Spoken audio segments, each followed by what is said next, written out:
საქართველოსთან სამეცნიერო თანამშრომლობის გაფართოების შეწყვეტაზე გერმანიის განათლების სამინისტროს გადაწყვეტილებას პრემიერ-მინისტრი გამოეხმაურა.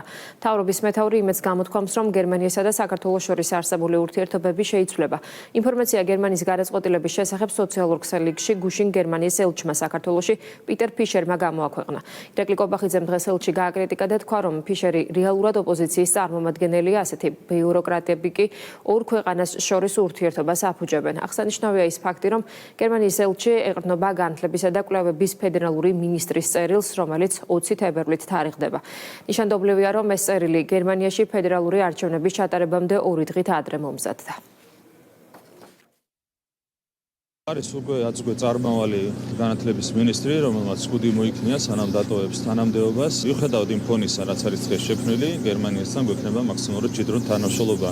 მომავალში თქვენ იცით, რამდენს აფუჭებენ კონკრეტული ბიუროკრატები, მათ შორის მოქმედი ელჩი, რეალურად გერმანიის ელჩი დღეს საქართველოში არ ყავს, მათ ყავთ წარმომადგენელი რადიკალურ ოპოზიციაში, სხვა არაფერი არ შეიძლება ეწოდოს გერმანიის ელჩს.